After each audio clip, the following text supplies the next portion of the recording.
Hello there my dear friends, and welcome back to another Star Wars video. It is I coming at you once again, your favourite galactic hostess, Star Wars Meg.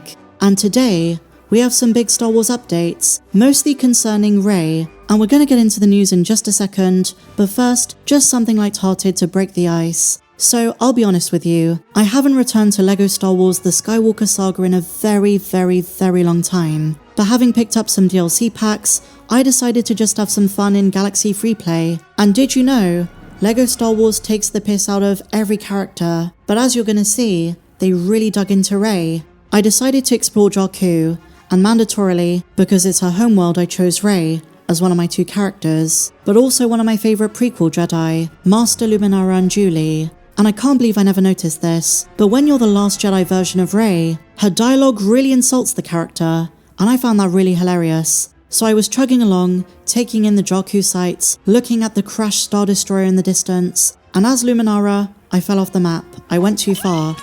But after the character's death, as I was being respawned, LEGO and TT Games had Rey say the most insane, degrading thing. So my character dies, and Rey asks, "Was that the Force?"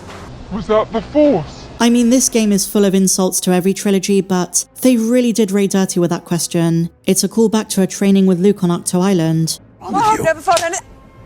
Ow! Just a fun little anecdote to kick things off. The topic today is Rey, so no more jibber jabber, shall we get into it? Let's talk about some real news. And we are going to start with the movie side of things. And with every month, every year that passes by since Star Wars Celebration in London, it seems like the Rey movie is becoming less and less of a priority for Lucasfilm. They just don't seem to care about it. There was no word about it at this year's celebration in Japan, and it seems like in every practical sense, they've moved on. They're focusing on the Mandalorian and Grogu, and Star Wars Starfigher. Working titles have been revealed for other films like the Taika Waititi movie, but absolutely nothing official on the Rey front. That's not to say she won't appear in other things like the Kinberg trilogy, but when it comes to her standalone, considering Daisy has yet to see a final script, I just don't see the Sharmino Bates-Chanoy movie coming anytime soon. Probably not even this decade. Maybe in the 2030s, if it's still on the table by then.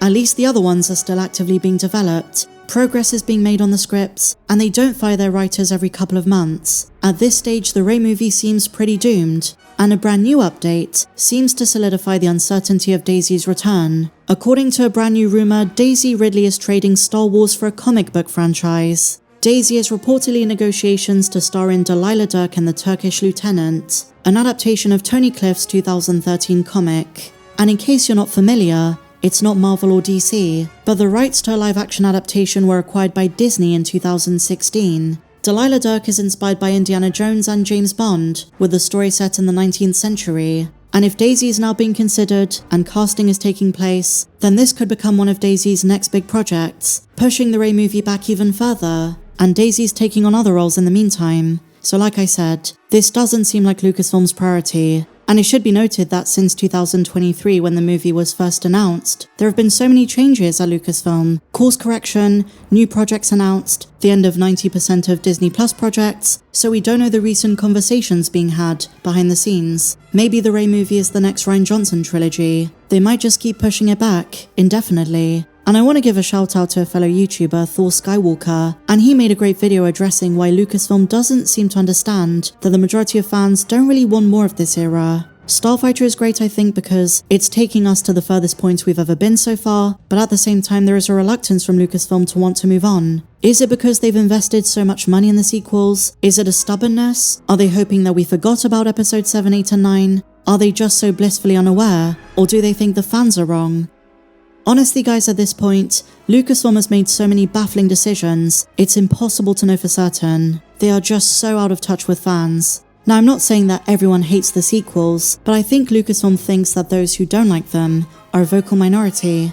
This might just be anecdotal, but I've met a lot of sequel lovers, but they're definitely rarer than prequel fans and original trilogy fans. I've been to hundreds of conventions, I've been to Star Wars Celebration, I've interacted with you guys, I've read comments, I've engaged in multiple forums. In my own little way, I've surveyed a good chunk of what I consider really passionate Star Wars fans. And I can tell you that while the sequels are not as detested as some people make them out to be, the vast majority of those I've spoken to are so much more passionate about episodes 1 to 6. And when you bring up Rey or the sequels, it's a very meh or tepid response.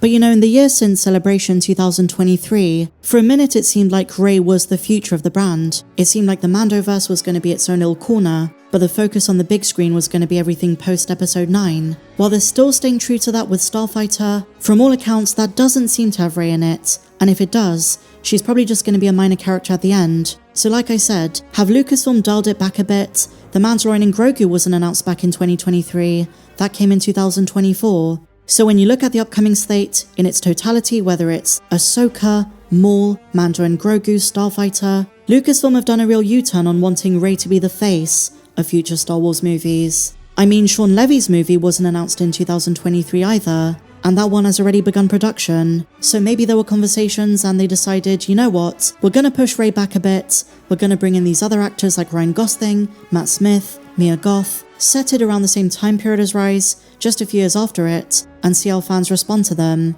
And I said this yesterday, but I think that's a much stronger approach. And so finally, my dear friends, in other Star Wars updates, the Kotor remake. What's the deal with it? When's it coming out? We know it's been a very troubled process. Initially announced as a PlayStation exclusive 4 years ago, Aspyr took hold of the project. Then it was rumoured Saber Interactive was enlisted to help them, but the project moved entirely out of Aspyr's hands. Much of the work was discarded and is being redeveloped from scratch.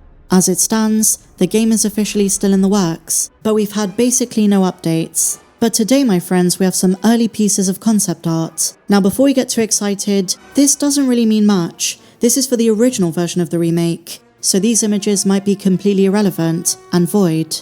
This is early concept art of what Aspyr was developing, and it looks like the studio was redesigning the Wookiee homeworld of Kashyyyk. This is one of 4 planets that the character and their party visits after completing both the Taris and Dantooine portions of the game. The concept art was shared by one of the artists who worked on the original Aspyr version. We don't know how much of this is going to be used and restored. So the big question, what does this mean for progress on the remake? Realistically, my friends, nothing. And as some fans have pointed out, it might actually be bad news. As aforementioned, this is only relevant to the previous version of the game, before it switched development teams. So it's just nice to look at, but much like Star Wars Eclipse and the third Fallen Order game, it's a complete mystery when it's coming out. Share your thoughts on everything we spoke about, my friends, in the comments down below. And if you enjoyed this video, please be sure to give me a big fat thumbs up, subscribe if you're new, check me out on socials, and may the Force be with you, always.